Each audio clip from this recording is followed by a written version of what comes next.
Hello बच्चों, good morning. आप लोग कैसे हैं? आशा करते अच्छे होंगे।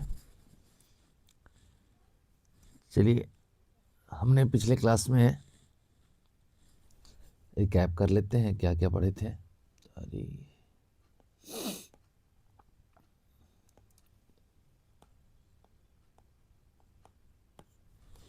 हम लोग अपने पिछले वाले क्लास में पढ़ते वस्तु को आवेशित करने की विधियां, आवेशित करने की विधियां विधियां इसमें 3 था। पहला था घर्षण, घर्षण के द्वारा। दूसरा था चालन के द्वारा, चालन के द्वारा। तीसरा था प्रेरण के द्वारा, प्रेरण के द्वारा। ये हमने पिछले क्लास में तीनों पढ़ लिए थे। इसकी क्या थे गुण, क्या नहीं थे। अब भू संपर्कित करना भी सीख गए थे। आज हम लोग पढ़ेंगे स्वर्ण पत्र,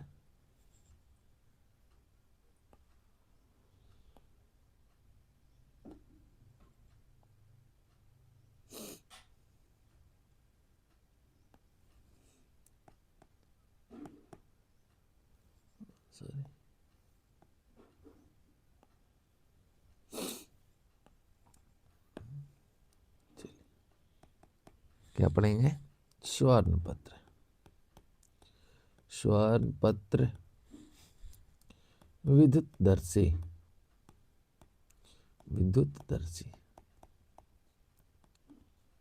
विद्युतदर्शी, जिसको बोलते हैं gold leaf, gold leaf electroscope.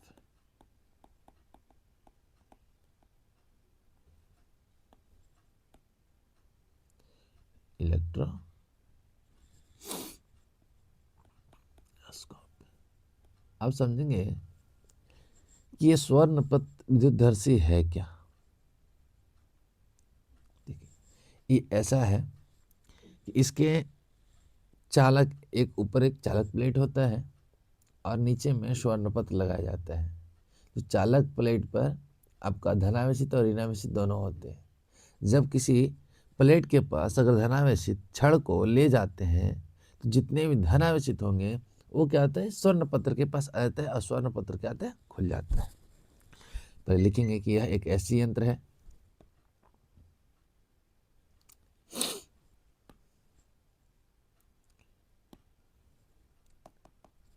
लिखेंगे यह एक ऐसी यंत्र है जिसके द्वारा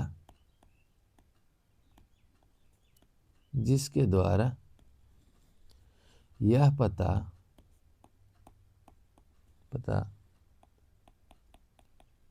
लगाया जा सकता है कि वस्तु आवेशित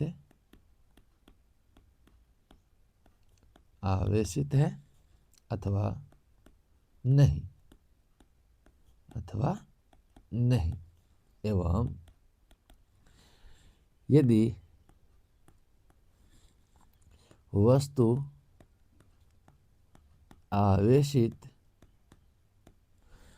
आवेशित है तो उस पर कौन सा आवेश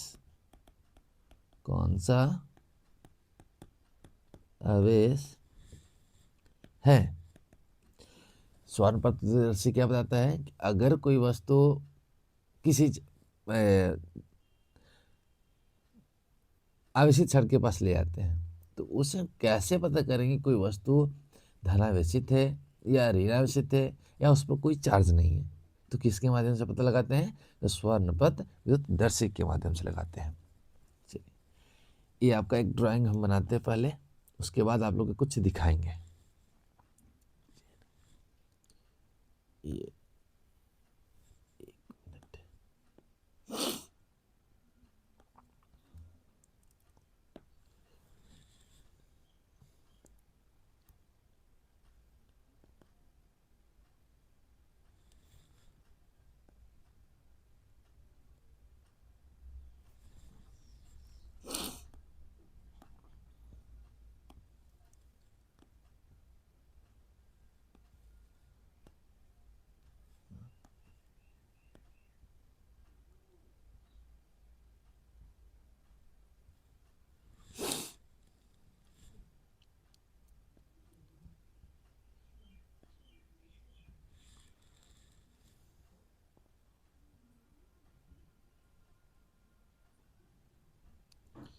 ये होता है आपका, ऊपर में एक चालक प्लेट लगाता है।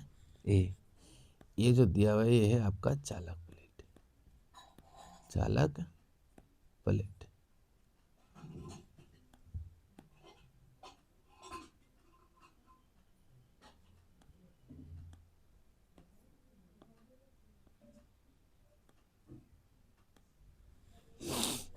चालक प्लेट,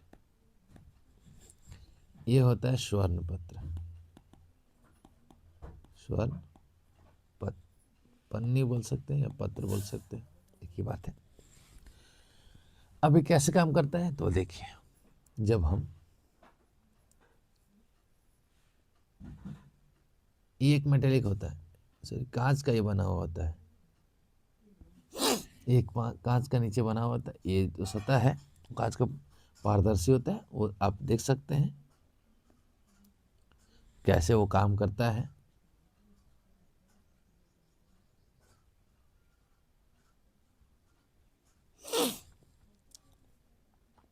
इसके ऊपर में चालक प्लेट होता है, इसमें प्लस माइनस जो भी बहुत सारे आवेश होते हैं, प्लस माइनस आवेश होते हैं। जब इसके पास हम लोग अगर कोई प्लस वाले चार्ज वाली अगर वस्तु को ले जाते हैं, तो जैसे इस वस्तु को इसके पास ले जाएंगे तो अगर ये प्लस वाला होगा, धनात्मक होगा, तो जितने भी प्लस वाले होंगे सब यहाँ आके जमा हो जाएंगे, सब आगे क्या हो जाएगा, नीचे जमा हो जाएगा। लेकिन कैसे, आपको हम दिखाते हैं।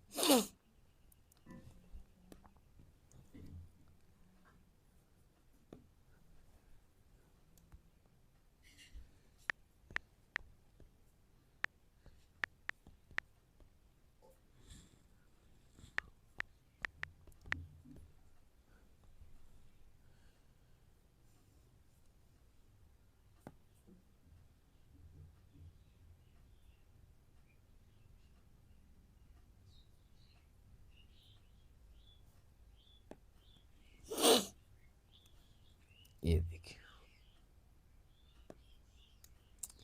आपको ये स्क्रीन पे दिख रहा होगा, ये देखिए। अभी हमने क्या है, ये माइनस वाला चार्ज वाला है। जब ये माइनस वाले चार्ज को इसके पास ले जाएंगे, कहाँ गया, एक मिनट,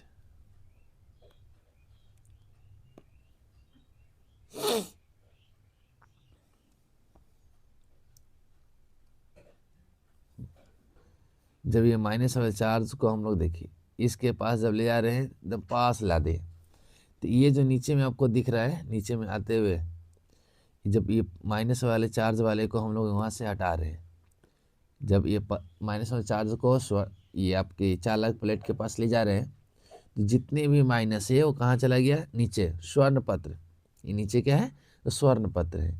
इस स्वर्ण पत्र पर क्या आ रहा है, आवेशित चार्ज नीचे आ गए, ऊपर में क्या बचे, केवल धनात्मक। आपको तो पता है कि धनात्मक और ऋणात्मक जब होते हैं तो आपस में क्या होता है, आकर्षण होता है। जब अब इसे धीरे धीरे दूर ले जा रहे हैं, तो देखिए नीचे स्वर्ण पत्र क्या आ रहा है, चिपक गया ना, पास लाएंगे तो क्या आ गया, दूर हो गया। ये तो नेगेटिव वाला है। अब हम पॉजिटिव चार्ज वाला लेते हैं, अब क्षण जो हो गया पॉजिटिव चार्ज वाला हो गया। जब पॉजिटिव चार्ज वाला, तो देखिए नेगेटिव जितने भी नीचे हैं सब ऊपर आ गए, जितने भी नीचे हैं क्या आ गए, ऊपर आ गए। ये है आपका स्वर्ण पत्र का यही होता है कि ऊपर में ये जो दिख रहा है आपका चालक प्लेट है, नीचे में आपका स्वर्ण पत्र लगा हुआ है। जब कोई वस्तु को इस चालक प्लेट के पास ले आते हैं तो हमें ये पता चलता है कि वस्तु क्या है, धनात्मक है या ऋणात्मक। ये उसके चालक प्लेट और स्वर्ण पत्र पे डिपेंडेंट होता है कि अगर कोई वस्तु को हम यहाँ पर ले जाते हैं, अगर माइनस वाले चार्ज जितने भी नीचे से हैं अगर वो चालक प्लेट पर आ गया तो समझिए कि ये वस्तु क्या होगा, धनात्मक होगा। अगर हम लोग माइनस चार्ज वाले, मान लीजिए कि कोई वस्तु को ले गए और चालक प्लेट के पास और जितने भी माइनस चार्ज वाले थे वो नीचे चले गए, ऊपर केवल धनात्मक बच जाएंगे, तो समझेंगे क्या है, वो आपका वस्तु ऋणात्मक है। वो वस्तु क्या है, ऋणात्मक है। ये होता है स्वर्ण पत्र, ऐसे पता लगा सकते हैं। तो लिखेंगे कि जब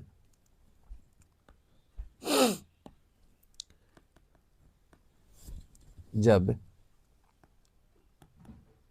जब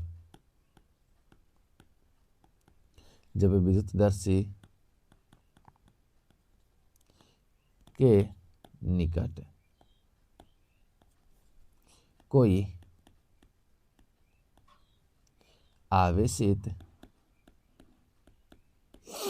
आवेशित वस्तु लाई जाती है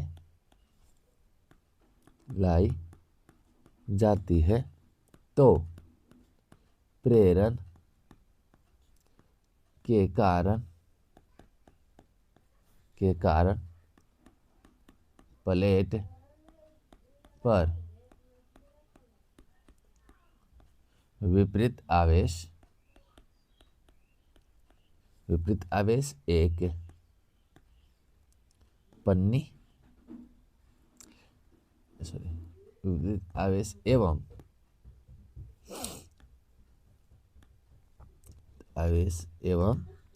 पन्नियां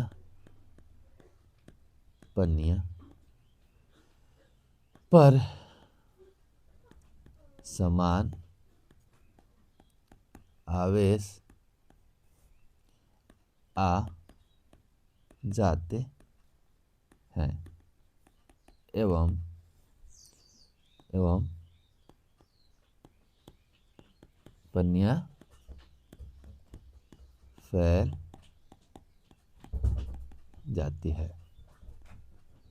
पन्नियां फैल जाती है। ये क्या कहते हैं कि जब विद्युतदर्शी निकट कोई आवेशित वस्तु लाई जाती है तो प्रेरण के कारण प्लेट पर विपरीत आवेश एवं पन्नियां पर समान आवेश आ जाते हैं एवं पन्नियां फैल जाती है। हमने अभी दिखाया आपको कि जब कोई वस्तु को चालक के पास ले जाते हैं तो हमें पता नहीं है कि वो वस्तु धनात्मक या ऋणात्मक है। जब उस वस्तु को उस चालक प्लेट के पास ले आते हैं तो हम लोग देखते हैं कि पॉजिटिव चार्ज वाले नीचे चले गए, नेगेटिव चार्ज वाले ऊपर आ गए, तो समझेंगे कि वो वस्तु क्या है, तो धनात्मक है। अगर कोई वस्तु को ले गए और नेगेटिव चार्ज वाले नीचे चले गए, पॉजिटिव चार्ज वाले ऊपर आ गए, तो हम लोग समझेंगे क्या है कि वस्तु ऋणात्मक है। ये किसके माध्यम से पता चल रहा है, तो स्वर्ण पत्र विद्युतदर्शी के माध्यम से पता चल रहा है।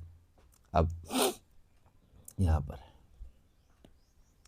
अब लिखेंगे कि वस्तु पर आवेश के कारण प्रकार का पता करना।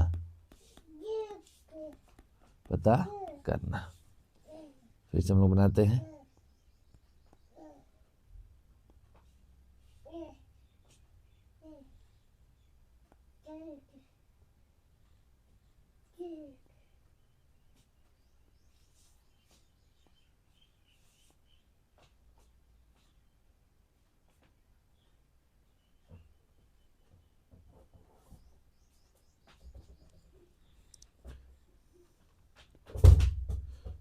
ये प्लस माइनस से भरा हुआ होगा, ठीक है। ये है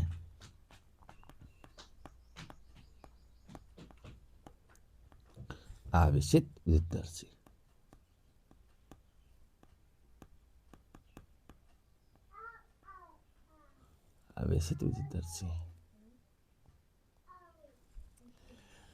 अब नेक्स्ट चित्र है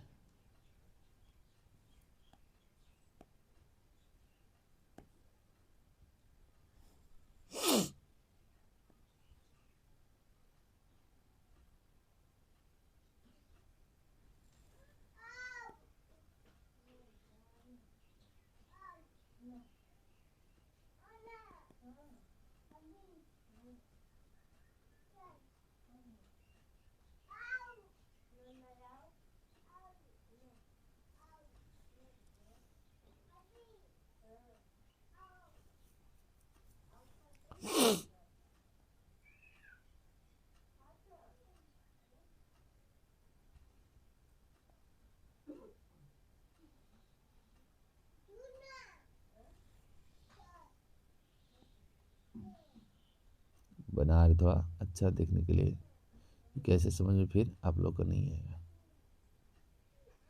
फिर कहिए कि कैसे कैसे बना देते हैं।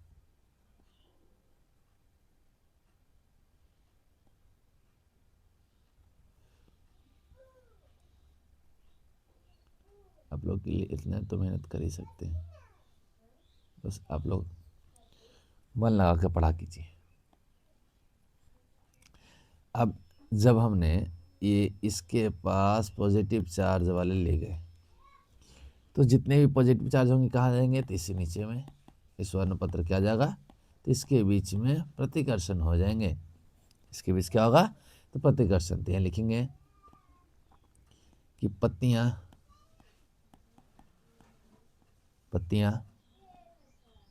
दूर दूर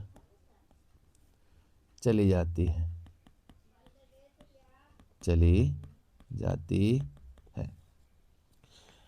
एक और है,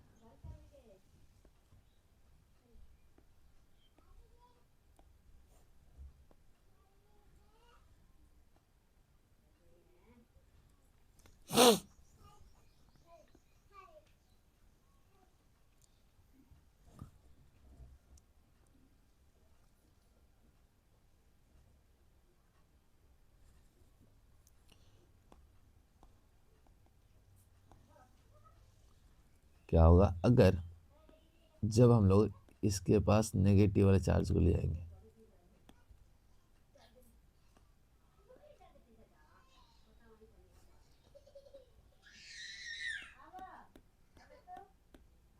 नेगेटिव चार्ज ले आएंगे तो ऊपर में क्या आ जाएगा, तो सभी के सभी पॉजिटिव।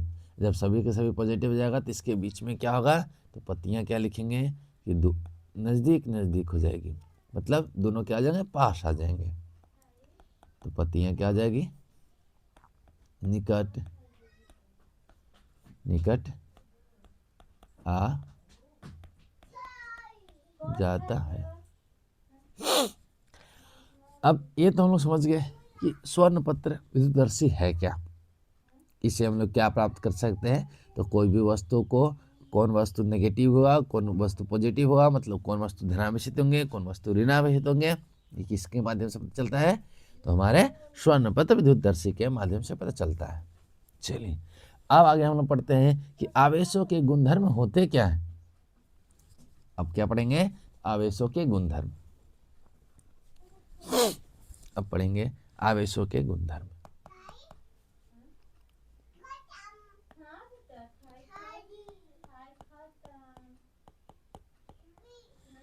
आवेशों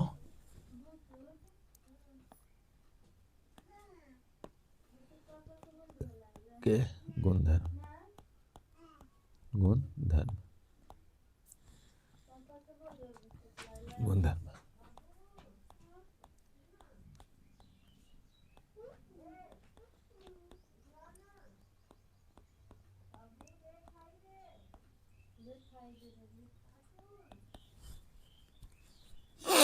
अब पढ़ेंगे कि आवेशों के गुणधर्म होते क्या है। पहला होता है योज्यता का नियम। योज्यता का नियम।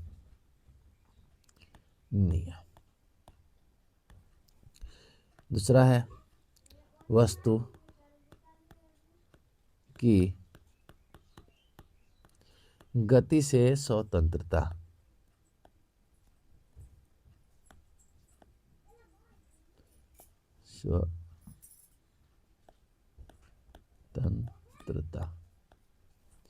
तीसरा है आवेश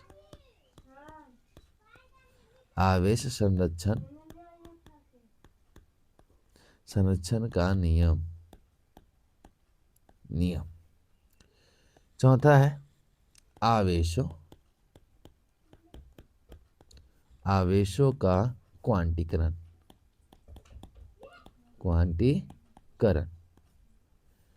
ये जो आवेशों का क्वांटीकरण है ये मोस्ट इम्पोर्टेंट है, क्वेश्चन है। ये इंपॉर्टेंट क्वेश्चन है, आवेशों का क्वांटीकरण। ऐसे बहुत अच्छे समझेंगे।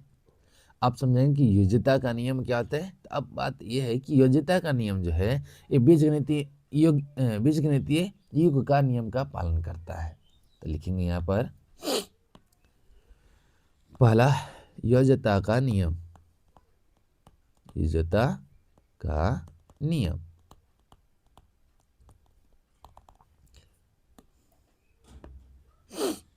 लिखेंगे किसी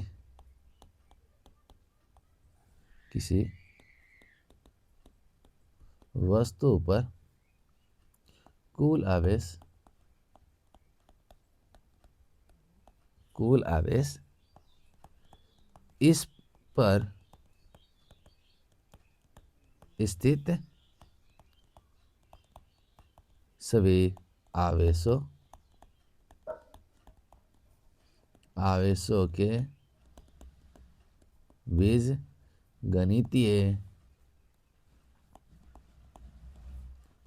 बीजगणितीय योग के बराबर होता है।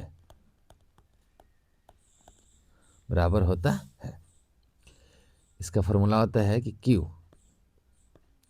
ये Q क्या है तो आवेश है, तो Q कुल बराबर सिग्मा, इसको हम बोलते हैं कुल आवेश को सिग्मा Q से भी डिनोट करते हैं।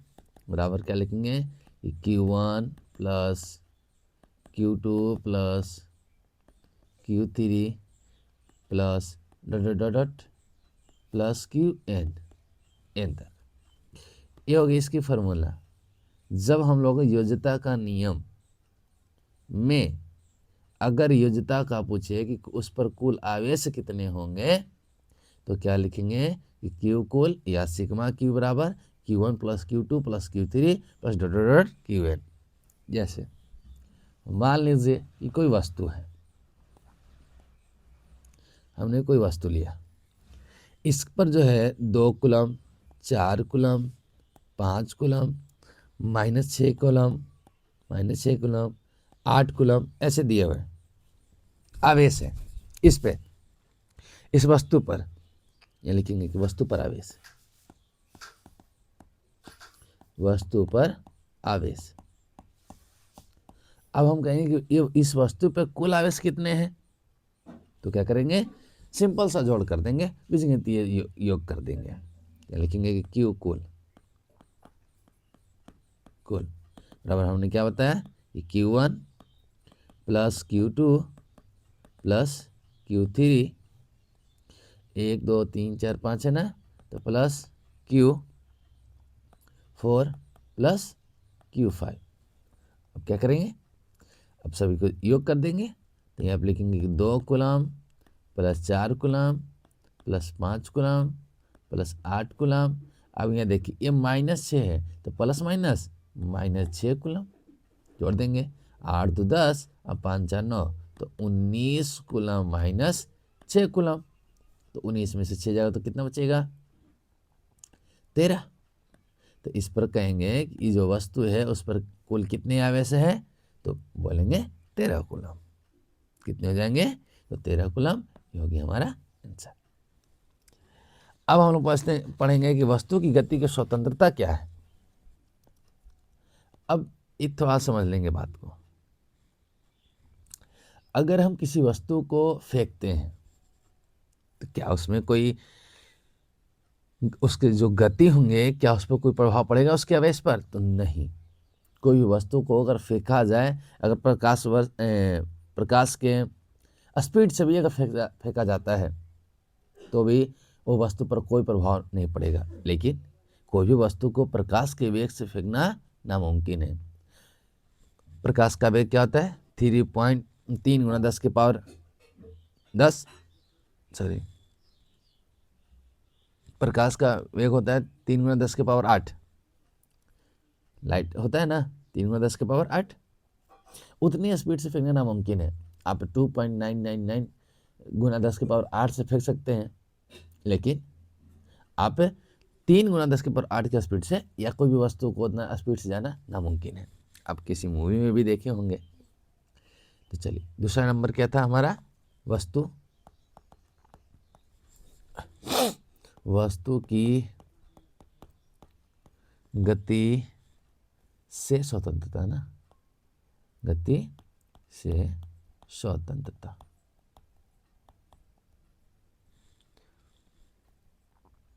क्या लिख रहे हैं?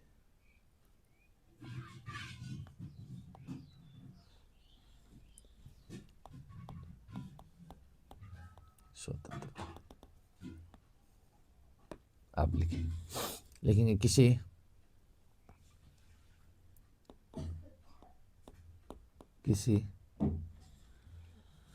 वस्तु पर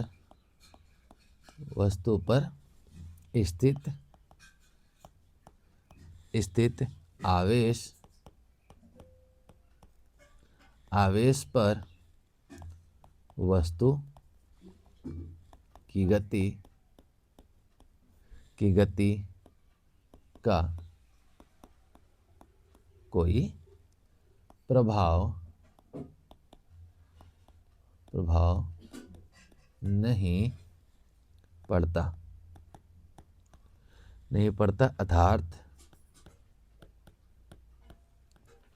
अर्थात वस्तु विराम में हो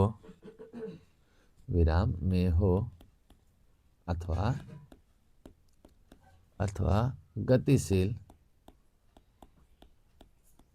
गतिशील हो, आवेश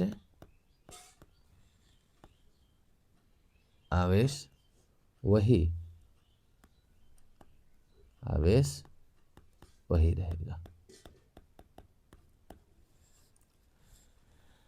अब यहाँ लिखेंगे क्यू विराम, आवेश विराम बराबर आवेश गति। हमने भी बताया आपको कि अगर कोई वस्तु है उसे अगर हम लोग फेंकते हैं तो उसमें जो आवेश हैं वो नहीं बदलेगा, वो वैसे के वैसे ही रह जाएंगे। या हम प्रकाश वर्ष से भी अगर स्पीड से फेंके, प्रकाश के जो चाल है उसके भी स्पीड से अगर फेंके तो वस्तु में जो आवेश है वो वैसे ही रहेंगे। देखिए, एक वैज्ञानिक थे आइंस्टीन, उन्होंने बताया था कि अगर हम प्रकाश के वेग से अगर किसी वस्तु को गति कराते हैं तो उसके द्रव्यमान जो है वो बदलाव हो जाता है, उसके द्रव्यमान में क्या होता है, थोड़ा बदलाव हो जाता है। तो ये देखिए, अभी जो हम आपको लिखेंगे वो आपका कोई एग्जाम से कोई लेना देना नहीं है, बस थोड़ा एक्स्ट्रा ज्ञान ले लेना जरूरी भी है, क्योंकि अगर एक्स्ट्रा नहीं अगर पढ़ेंगे तो थोड़ा दिक्कत हो जाते हैं। फिर अगर कोई पूछ दे तो आप लोग कहिए कि क्या पढ़ा दिए। यदि वस्तु को प्रकाश के वेग से गति करवाई जाए तब इसका द्रव्यमान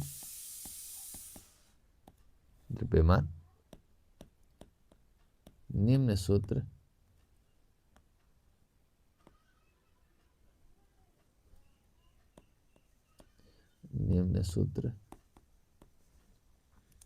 द्वारा परिवर्तित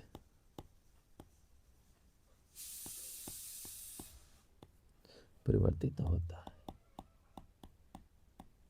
अब देखिए, इसका एक फॉर्मूला है, कैसे इसका होता है m बराबर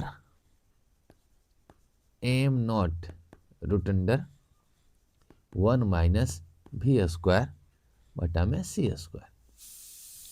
अभी m नॉट क्या है, तो m नॉट आपका क्या है, विराम द्रव्यमान।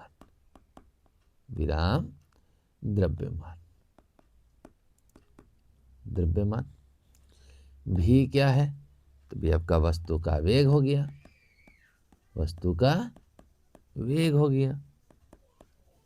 और c क्या है, तो प्रकाश का वेग। प्रकाश का वेग। और प्रकाश का वेग कितना होता है? 3×10⁸ मीटर पर सेकंड होता है। अब देखिए, अगर यहाँ पर प्रकाश का वस्तु का वेग भी एक और कूलम भी, सॉरी कूलम पर प्रकाश का वेग भी एक, अगर इसका रूट निकाला जाए तो एक आ जाएगा, और जब एक 0 आ जाएगा घटाने के बाद। 1 माइनस b² भी है तो 1 कर देंगे, इसको भी क्या आ जाएगा 1 हो जाएगा, तो घटाएंगे तो 0 हो जाएगा। तो 0 का रूट क्या होगा 0, और 0 से जब m0 में भाग देंगे तो क्या होगा इन्फिनाइट, और वो तो हो नहीं सकता, किसी भी वस्तु का द्रव्यमान इन्फिनाइट थोड़ी हो सकता है। यही बात है। अब हम लोग पढ़ेंगे आवेश संरक्षण का नियम। ये आवेश संरक्षण का नियम क्या है वो तो समझेंगे। तीसरा नंबर हो गया हमारा आवेश संरक्षण का नियम।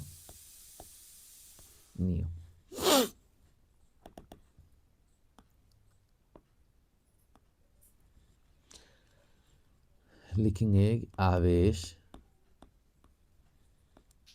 का निर्माण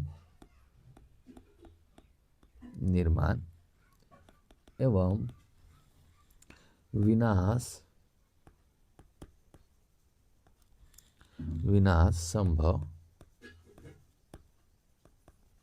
संभव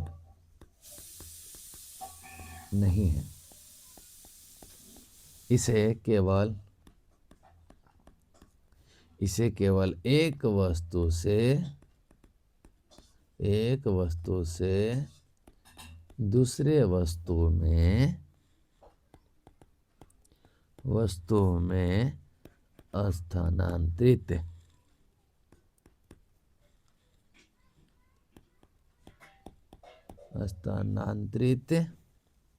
किया जा सकता है। उदाहरण में लिखेंगे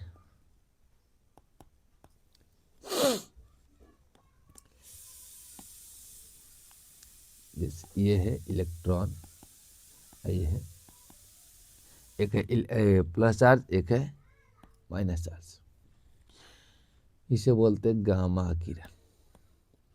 गामा किरण में बदलेंगे कैसे, तो इसको बोलते हैं माइनस चार्ज वाले को इलेक्ट्रॉन, और प्लस वाले को बोलते हैं पॉजिट्रॉन। क्या बोलते इसको? पॉजिट्रॉन।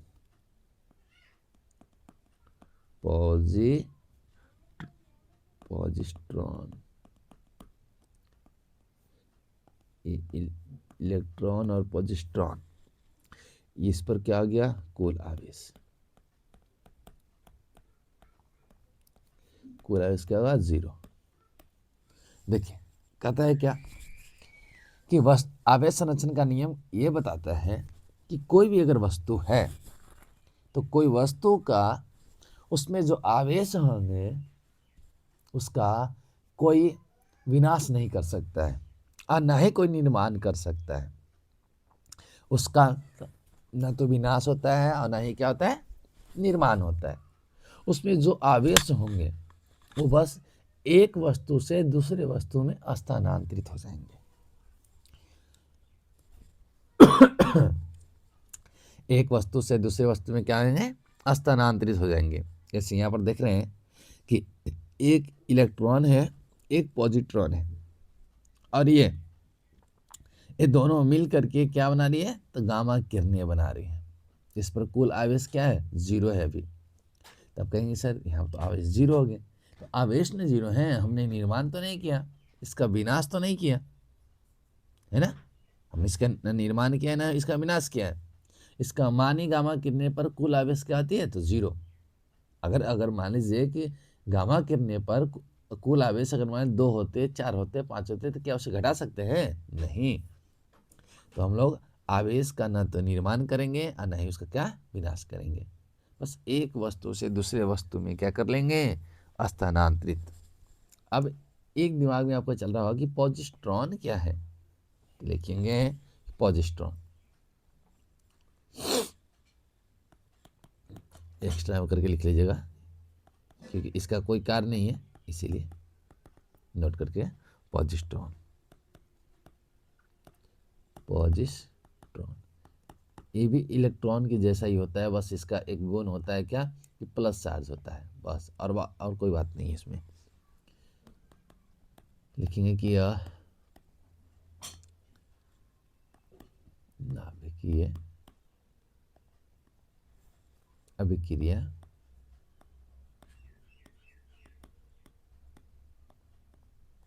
अभिक्रिया के दौरान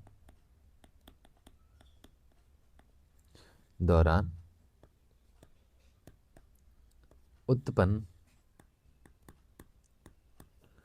होने वाला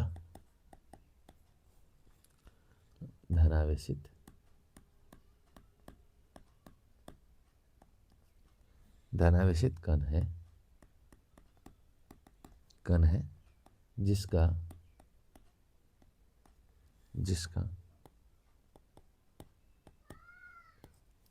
द्रव्यमान इलेक्ट्रॉन के बराबर एवं आवेश भी इलेक्ट्रॉन के बराबर, किंतु पॉजिटिव होता है। हमने भी क्या बताया अभी कि पॉजिट्रॉन जो है वो बिल्कुल ही जैसा आपका ये इलेक्ट्रॉन का होता है वैसे ही आपका पॉजिट्रॉन भी होता है। जितना इलेक्ट्रॉन का मान आवेश होता है या द्रव्यमान होता है, जितना इलेक्ट्रॉन का द्रव्यमान या इलेक्ट्रॉन में जितने आवेश होते हैं उतना ही आपका पॉजिट्रॉन का भी होता है। बस इलेक्ट्रॉन पे क्या होता है माइनस चार्ज होता है और पॉजिट्रॉन पे प्लस चार्ज होता है। अब सबसे मेन टॉपिक पढ़ेंगे हम लोग आवेशों का क्वांटीकरण। अब ये आवेशों का क्वांटीकरण है क्या?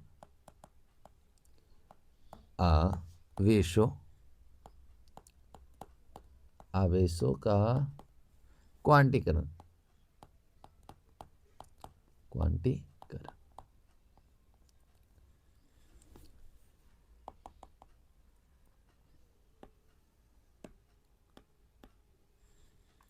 लेकिन जब एक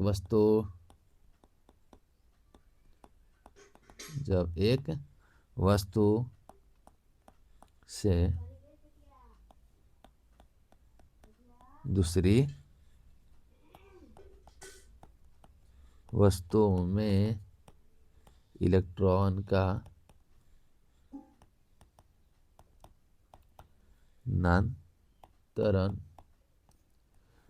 स्थानांतरण होता है तो आवेश का मान 1.6 गुना 10 के पावर -19 का पूर्ण गुणज होता है। क्या होता है? पूर्ण गुणज होता है। ठीक है, पूर्ण गुणज क्या है आपको बताते हैं। इसका एक फॉर्मूला में लिखवाते हैं कि आवेश बराबर प्लस या माइनस Ne लिखवाए थे ना, लोग शायद याद होगा कि हमने Q बराबर क्या लिखवाते थे प्लस Ne। ये पॉजिटिव हो या नेगेटिव, ये N आपका क्या है इलेक्ट्रॉनों की संख्या और E क्या है एक आवेश पर माने एक इलेक्ट्रॉन पर आवेश की संख्या की बात करता है।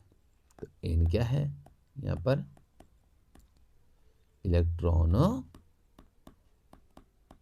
इलेक्ट्रॉनों की संख्या। E क्या है एक इलेक्ट्रॉन पर आवेश कितना होता है 1.6 गुना 10 के पावर -19 कूलम्ब होता है। अब समझेंगे कि ये प्लस ये माइनस का चिन्ह क्या दर्शाता है, क्योंकि आपके दिमाग में चला कि आखिर बार बार ये प्लस माइनस क्यों दे रहे हैं, है ना। चलिए यहाँ लिखेंगे प्लस माइनस का चिन्ह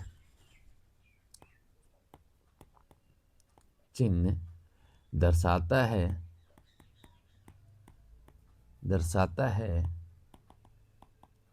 कि यदि वस्तु से इलेक्ट्रॉन निकलते हैं तो क्या होगा? धनावेशित, क्योंकि जिसे इलेक्ट्रॉन निकलता है वो वस्तु क्या आता है? धनावेशित। Q बराबर प्लस Ne होगा। जब कोई वस्तु से क्या निकलता है? आवेश निकलते हैं, इलेक्ट्रॉन निकलते हैं, तो वस्तु क्या आता है? धनावेशित हो जाता है। तो उसके जगह पर क्या लिखेंगे? Q बराबर प्लस Ne एवं यदि वस्तु से इलेक्ट्रॉन आ जाए तो क्या आता है? उसमें ऋण आवेशित। इसमें क्या प्रमाण लिखेंगे? Q बराबर माइनस Ne। ये हो गया। ये हमारे है प्लस माइनस चिन्ह को दर्शाने वाला। ये प्लस और माइनस का चिन्ह क्या दर्शाता है? कि यदि वस्तु से इलेक्ट्रॉन जिसमें से निकलेगा वो वस्तु क्या आता है? धनावेशित। और जब वो धनावेशित हो गया तो Q बराबर क्या लगेंगे? Plus Ne। एवं यदि वस्तु से इलेक्ट्रॉन आ जाता है, अगर किसी वस्तु से इलेक्ट्रॉन वो अपने अंदर में ग्रहण कर लेता है, तो जो ग्रहण करता है वो क्या होता है? ऋणावेशित। जब वो ऋणावेशित है तो इसके लिए क्या होगा? Q बराबर माइनस Ne। अब एक लेंगे उदाहरण, क्वेश्चन लिखेंगे उदाहरण में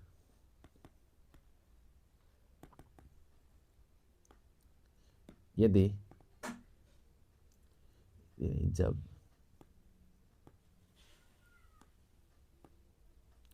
जब कांच की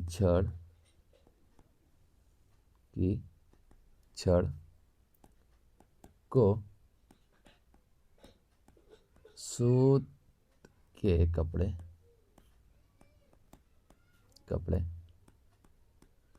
से रगड़ा जाता है तो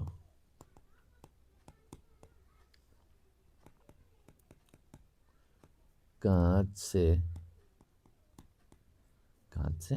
10 के पावर 18 इलेक्ट्रॉन सूत में चले जाते हैं। दोनों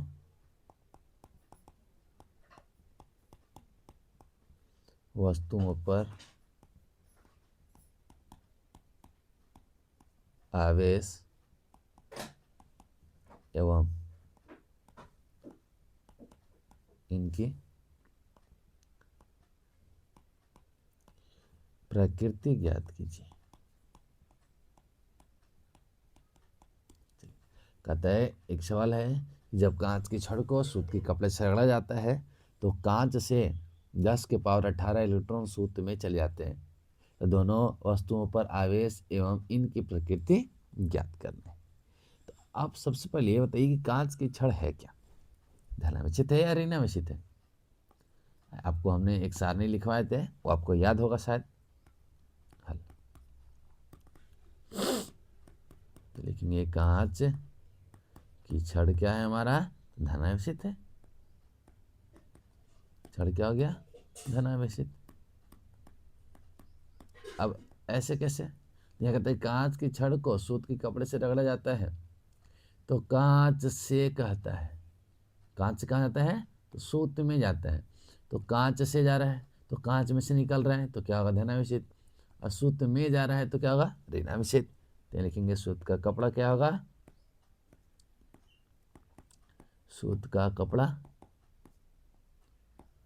क्या होगा? तो ऋणावेशित।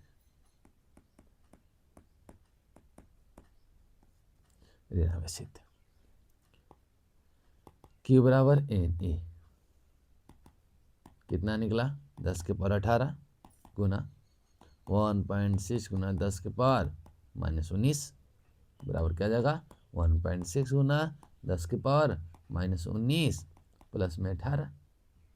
अब बराबर 1.6 गुना 19 में से 18 जाएगा तो कितना बचेगा, तो माइनस में 1, 10 के पावर -1,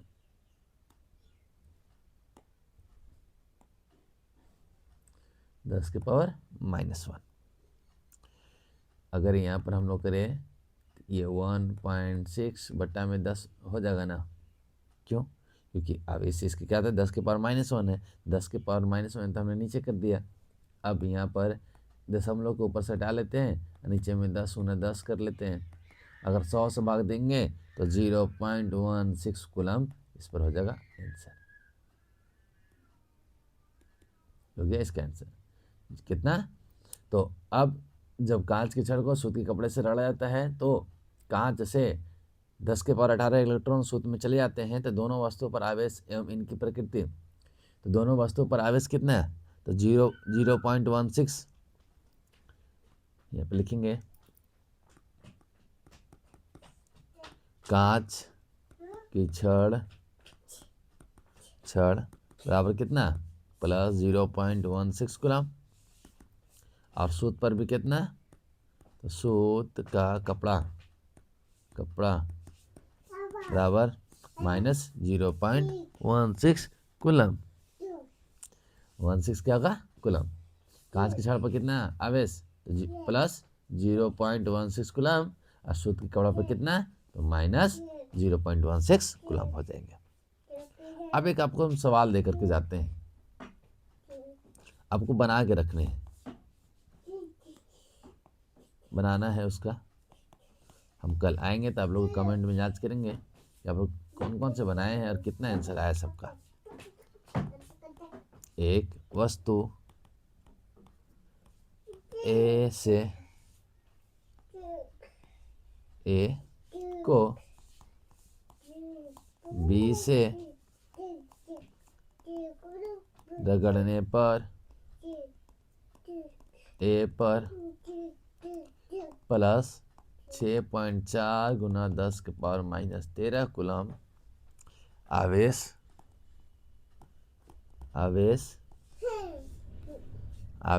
आ जाता है। ज्ञात कीजिए पहला,